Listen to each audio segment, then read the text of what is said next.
La ilaha illallah Muhammadun Rasulullah alaihi salatullah wa alihi wal Assalamualaikum warahmatullahi wabarakatuh. Jibril adalah sosok malaikat yang ditugaskan oleh Allah Subhanahu wa taala untuk menyampaikan wahyu kepada Nabi Muhammad SAW. Sedangkan Mikail adalah malaikat yang paling banyak dinanti sapanya, sebab tugasnya adalah membagi rezeki dan hujan.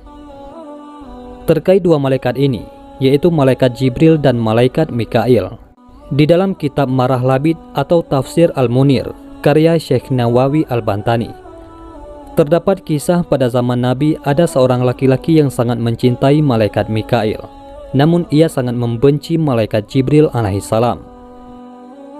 Lelaki tersebut bernama Abdullah bin Surya.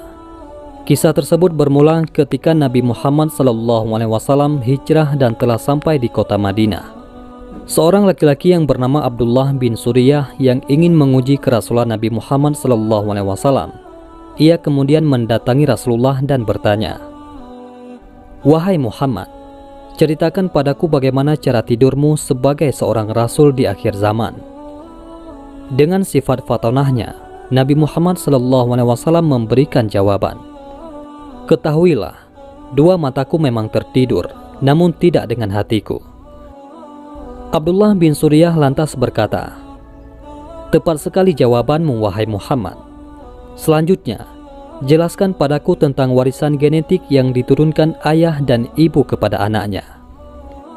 Rasulullah SAW kemudian menjawab pertanyaan dengan jawaban cerdas. Tulang, urat saraf, dan otot merupakan warisan genetik dari pihak laki-laki, yaitu ayah. Sedangkan daging, darah, kuku, dan rambut adalah warisan genetik dari pihak perempuan, yakni ibu. Pertanyaan ini seharusnya diajukan pada seorang dokter atau ahli medis. Namun Rasulullah SAW dapat menjawabnya dengan begitu tepat. Hal ini menunjukkan bahwa cakupan ilmu Nabi Muhammad SAW sangat luas. Abdullah bin Suryah dibuat tak berdaya dengan jawaban Rasulullah SAW, tetapi ia tetap ingin memojokkan beliau. "Jawaban yang tepat sekali, Muhammad. Selanjutnya, bagaimana pendapatmu tentang seorang laki-laki yang lebih menyerupai paman, yaitu dari pihak ayah, daripada paman dari pihak ibu, dan sebaliknya?" Namun dengan mudah pula, Rasulullah SAW menjawab pertanyaan tersebut. Sperma yang lebih dominan akan membuatnya serupa dengannya. Jika sperma ayah lebih dominan, maka lelaki tersebut akan lebih mirip dengan paman, yaitu dari pihak ayah. Begitu pula sebaliknya. Abdullah bin Suryah masih belum menyerah menguji kerasulan Nabi Muhammad.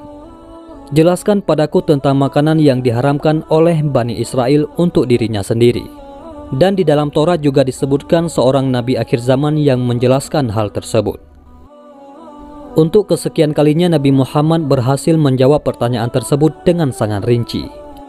Maha besar Allah yang telah menurunkan Taurat kepada Nabi Musa. "Tidakkah engkau tahu bahwa Bani Israel menderita sakit yang sangat parah dalam kurun waktu yang cukup lama?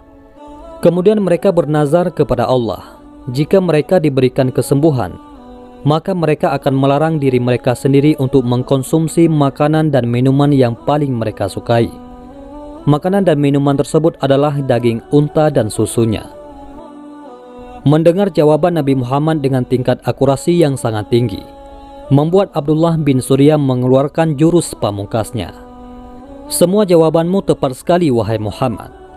Pertanyaan terakhir dariku, dan jika kau berhasil menjawabnya, maka aku akan beriman kepadamu. Siapa malaikat yang menemuimu untuk menyampaikan wahyu dari Allah?" Nabi Muhammad menjawab dengan mantap, "Jibril." Walaupun yang dikatakan Nabi Muhammad SAW benar, namun Abdullah bin Suryah mengelak dengan mengatakan, "Ketahuilah, Jibril bagiku adalah musuh, sebab ia turun dengan membawa peperangan dan kesusahan. Berbeda dengan Mikail, ia datang dengan membawa kabar gembira dan kebahagiaan, yaitu rezeki dan hujan. Andai yang menemuimu untuk menyampaikan wahyu dari Allah adalah Mikail, maka aku akan beriman kepadamu, wahai Muhammad. Kisah tersebut merupakan asbabun nuzul dari surat Al-Baqarah ayat 97-98. Sebagaimana Allah Subhanahu wa taala berfirman, "Katakanlah, barang siapa yang menjadi musuh Jibril, maka Jibril itu telah menurunkannya, yaitu Al-Quran ke dalam hatimu dengan seizin Allah, membenarkan kitab-kitab yang sebelumnya dan menjadi petunjuk serta berita gembira bagi orang-orang yang beriman. Barang siapa yang menjadi musuh Allah, malaikat-malaikatnya, rasul-rasulnya, Jibril dan Mikail, maka sesungguhnya Allah adalah musuh orang-orang kafir." Itulah kisah tentang seorang laki-laki di zaman Nabi Muhammad SAW yang memusuhi malaikat Jibril dan mencintai malaikat Mikail. Wallahu a'lam bishawab. Mudah-mudahan ini semua bermanfaat. Assalamualaikum warahmatullahi wabarakatuh.